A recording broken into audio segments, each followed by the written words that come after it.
2 ದಿನಗಳ ಹಿಂದೆ ನಮ್ಮಲ್ಲಿ ಒಂದು ಘಟನೆ ಬಂತು. ಇದರಲ್ಲಿ ಹುಬ್ಬಳ್ಳಿ ನಗರದ ಹೊರವಲಯದಲ್ಲಿ ಒಬ್ಬ ವ್ಯಕ್ತಿ ಅನುಮಾನಾಸ್ಪದವಾಗಿ ಓಡಾಡ್ತಿದ್ದಾನೆ ಅಂತಂದು ಸ್ಥಳೀಯ ಸಾರ್ವಜನಿಕರು ಮಾಹಿತಿ ಕೊಡ್ತಾರೆ. ಆಗ ತಕ್ಷಣಕ್ಕೆ ನಮ್ಮ ಹೊಯ್ಸಳ ಸಿಬ್ಬಂದಿಯು ಇವನ್ನ ವಶಕ್ಕೆ ತಗೊಂಡು ವಿಚಾರಣೆ ಮಾಡಿದ ಸಂದರ್ಭದಲ್ಲಿ ಆತ ಬೆಂಗಳೂರು ಮೂಲದ ಸಂಜು ಕೆವಿನ್ ಅನ್ನುವಂಥ ವ್ಯಕ್ತಿ ಅನ್ನೋದು ಗೊತ್ತಾಗುತ್ತೆ.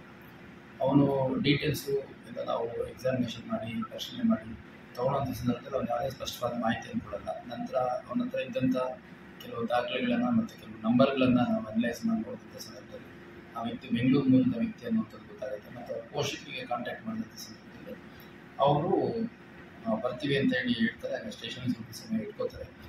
ಮೀನ್ ಮೇಲೆ ಏನಾಗುತ್ತೆ, ಆ ವ್ಯಕ್ತಿಯ ಹೆಚ್ಚುವರಿ ವಿಚಾರಣೆ ಮಾಡಿದಂಥ ಸಂದರ್ಭದಲ್ಲಿ ಬೆಂಗಳೂರು ಮೂಲದ ಒಂದು ರೋಶ್ನಿ ಅನ್ನುವಂಥ 22 ವರ್ಷ ಲಿಂಗರಾಜಪುರ ಡಾನ್ ಬಾಸ್ಕೋ ಚರ್ಚ್ ಹತ್ರ ಇಲ್ಲಿ ವಾಸ ಮಾಡ್ತಿರೋ ರೋಶ್ನಿ ಅಂತ ಒಂದು ಹುಡುಗಿ 22 ವರ್ಷದಳು ಕೂಡ ಇವ್ರ ಜೊತೆ ಹೋಗಿದ್ರು ಅನ್ನೋದು ಮಾಹಿತಿ ಗೊತ್ತಾಗುತ್ತೆ.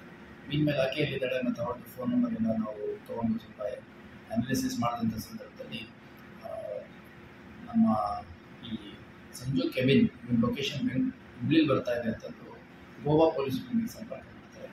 ಮಾಡಿದಂಥ ಸಂದರ್ಭದಲ್ಲಿ 22 ವರ್ಷದ ರೋಶ್ನಿ ಅನ್ನುವಂಥ ಯುವತಿಯನ್ನು ಹೋಂಡಾ ಅನ್ನುವಂಥ ಗೋವಾದ ಪೊಲೀಸ್ ಠಾಣೆಯಲ್ಲಿ ಕೊಲೆ ಮಾಡಿರೋ ಠಾಣಾ ಸರಹದ್ದಲ್ಲಿ ಕೊಲೆ ಮಾಡಿರುವಂಥದ್ದು ಗಮನಕ್ಕೆ ಬಂದು ಆ ಕೊಲೆ ಪ್ರಕರಣದ ಆರೋಪಿ ಇವನು ಸಂಜು ಕೆವಿನ್ ಅನ್ನುವಂಥದ್ದು ತಿಳಿದು ಬರುತ್ತೆ. ಸೊ ಹಂಗಾಗಿ ಗೋವಾ ಪೊಲೀಸರು ಬಂದ ನಂತರ ಅವರಿಗೆ ಈ ವ್ಯಕ್ತಿಯನ್ನು ಹ್ಯಾಂಡ್ ಓವರ್ ಮಾಡುವಂಥ ಕೆಲಸ ನಮ್ಮ ಬೆಂಡಿಗೇರಿ ಪೊಲೀಸ್ ಠಾಣಾ ಸರಹದ್ದಿನಲ್ಲಿ ಇರುವಂಥ ಅಧಿಕಾರಿಗಳ ಸಿಬ್ಬಂದಿ ಮಾಡಿದ್ದಾರೆ.